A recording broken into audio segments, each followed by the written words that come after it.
కానీ ఇప్పటికీ ఎవరిగిరిన పాట ఏంటంటే అందరూ ఆ పాటను పాడుకుంటూ ఉంటారు చాలా వరకు.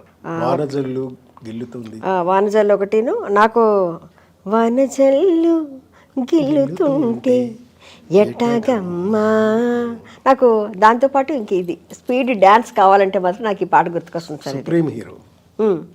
అందం హిందోళం అదరం తాంబూలం అసలే చలికాలం తగిలే సుమబాణం సంజారాగాలెన్నో పెదవుల దాగిన వేళ ఒళ్ళో మెత్తని మన్మద ఒత్తిడి సాగిన వేళ అందనిది అందాలనిది అందగని సందేలకది నా శృతి మించెను నీలయ పెంచనులే. మ్యూజిక్ డైరెక్టర్లో ఇంట్రడ్యూస్ చేస్తున్నానని చెప్పినప్పుడు చిరంజీవి గారు నా భుజం తట్టి ఎంకరేజ్ చేశారు కొత్త వాళ్ళు రావాలని. అలాగే మా రవిరాజ గారు ఆ పాటలన్నింటినీ కూడా తన డైరెక్షన్లో ఎంతో సుందరంగా అద్భుతంగా తీశారు.